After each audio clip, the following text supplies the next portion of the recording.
Assalamualaikum warahmatullahi wabarakatuh. Baiklah, pada kesempatan kali ini saya akan menunjukkan bagaimana cara menentukan golongan dan periode. Nah, apa itu golongan dan apa itu periode? Jadi, untuk golongan, seperti yang bisa kita lihat di tabel periodik ya. Jadi, dalam tabel periodik itu ada yang namanya golongan dan periode. Nah, untuk menentukan golongan sendiri, kita dapat menentukan dengan cara melihat berapa elektron valensinya. Jadi, jumlah elektron valensi itu akan menunjukkan golongannya. Nah, sedangkan untuk periode ditunjukkan dengan jumlah kulit. Jadi, nanti kita akan mengkonfigurasi elektron, kemudian baru kita dapat menentukan golongan dan periode dari suatu unsur. Nah, sebelum kita lanjutkan, apa itu elektron valensi? Yaitu elektron yang berada pada kulit terluar. Nah, jadi nanti jumlah elektron yang berada pada kulit terluar atau elektron valensi itu sangat berpengaruh dalam penentuan golongan dan periode ya. Jadi jangan sampai salah kalian dalam mengkonfigurasi elektron, karena sebelum bisa menentukan golongan dan periode, kalian harus menguasai bagaimana cara menentukan atau mengkonfigurasikan elektron. Baik, di sini saya sudah punya contoh. Saya punya unsur 12 Mg. Nah, sebelum kita menentukan golongan dan periode, sebaiknya kita konfigurasi dulu nih dengan cara aturan Aufbau ya. 1S2, 2S2, 2P6, dan 3S2. Nah, masih ingat ya caranya ya. Jadi jumlah nomor atomnya nanti kita konfigurasi ya sampai jumlahnya 12. Kita hitung 2 ditambah 2, 4 tambah 6, 10 tambah 2, 12. Jadi ini konfigurasi dari 12 Mg. Nah, yang mana dikatakan elektron valensi? Ini yang dikatakan elektron valensi ya, yaitu elektron yang berada pada kulit terluar. Ini kan kulit pertama. Nah, ini kulit keduanya dan ini kulit ketiga atau elektron kulit terluarnya. Jadi elektron valensi pada 12 Mg itu adalah 2. Sedangkan periodenya, jumlah kulit ya, jumlah kulitnya adalah di sini saya lambangkan jumlah kulit dengan huruf N kecil. Nah, kulitnya itu kan tadi ada kulit 1, kulit 2, kulit 3. Berarti jumlah kulitnya ada 3. Nah, untuk menentukan golongan dan periode berarti 12 Mg terletak pada golongan 2A, 2A dan periode 3.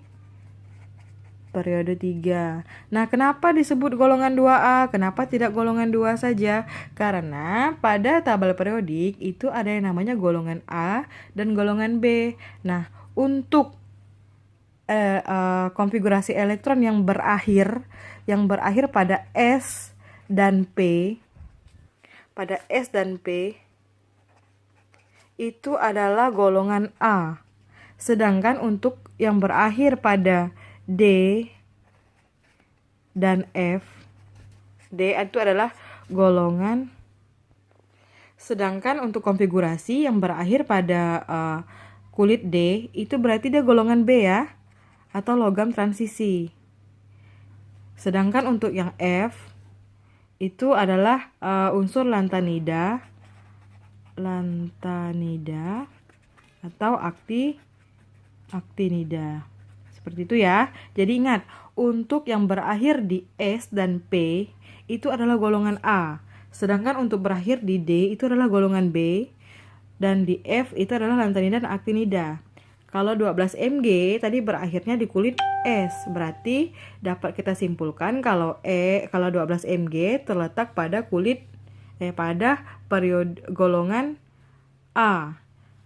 Nah, golongan berapa? Golongan 2A. Jadi ingat ya, untuk golongan ditulis dalam angka Romawi ya.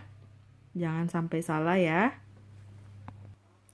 Nah, itu tadi untuk menentukan golongan dan periode khusus untuk yang berada pada golongan A. Bagaimana dengan yang golongan B? Nah, di sini saya sudah punya 21 SC ya. Ada unsur SC dengan nomor atom 21. Kita konfigurasikan dulu ya seperti biasa. 1S2, 2S2, 2P6, 3S2, 3P6, 4S2, 3D1 ya. Nah, di sini kan saya sudah konfigurasi dan jumlah nomor atomnya adalah 21. Kita hitung dulu ya benar atau tidak nih. Kalau misalkan berbeda berarti salah konfigurasinya. Coba kita hitung dulu. 2 ditambah 2 tambah 6, 10, 12, 18, 20, 21. Nah, ini sudah benar ya. Nah, di sini saya sudah mengkonfigurasi tadi kan 21 SC. Jadi, cara menentukan elektron valensi pada unsur golongan transisi atau golongan B ini sedikit berbeda dengan yang ada pada golongan utama. Jadi, kita harus menggabungkan orbital kulit D ditambah dengan S ya. Jadi, kita tambah dulu. Elektron valensinya adalah 2, ini 2 ya. 2 ditambah 1, jadi jumlahnya adalah 3. Nah, jadi nanti elektron valensi pada 21 SC adalah 3. Nah, jadi sekarang kita lanjutkan ke penentuan periode. Jadi, periode berapakah si 21 SC ini? Tadi kan periode sudah saya katakan kalau periode itu ditunjukkan dengan jumlah kulitnya. Jadi di sini kan sudah ada kulit pertama. Kulit pertama, ini kulit kedua, dan kulit ketiga ya. 3S, 3P, sama 3D itu kulit ketiga. Dan di sini ada 4S. Jadi, ini adalah jumlah kulit terluarnya kan, yang paling besar. Jadi, periodenya itu adalah 4 nanti. Jangan sampai salah ya, bukan 3 ya, tapi 4. Nah, jadi dapat kita simpulkan 21 SC ini 21 SC itu terletak pada golongan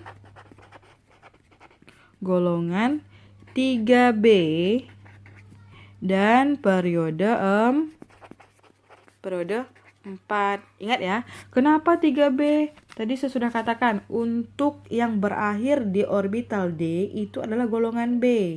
Ya, ingat ya, jangan sampai salah ya. Untuk yang konfigurasinya berakhir di D itu adalah golongan B.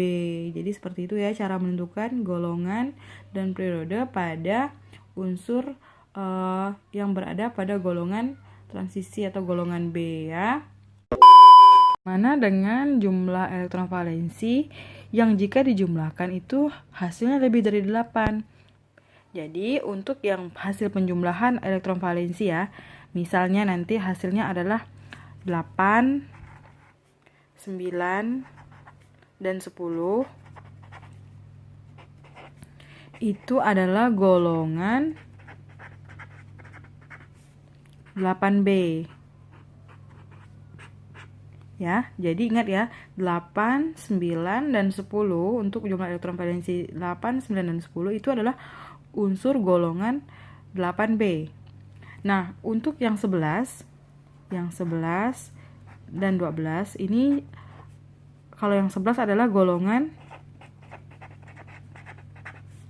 1B, sedangkan yang 12 itu golongan 2B ya. Ini jangan sampai lupa. Ingat ya, konsepnya seperti ini. Jadi untuk 8, 9, dan 10 itu golongan 8B, sedangkan yang 11 itu golongan 1B, dan 12 itu adalah golongan 3B. Jadi jangan sampai kalian bingung kenapa nanti hasilnya besar sekali, sedangkan golongan itu hanya sampai 8. Jadi ini ya caranya. Baik, itulah penjelasan dari saya. Semoga dapat bermanfaat ya. Semoga dapat membantu teman-teman yang sedang belajar di rumah. Assalamualaikum warahmatullahi wabarakatuh.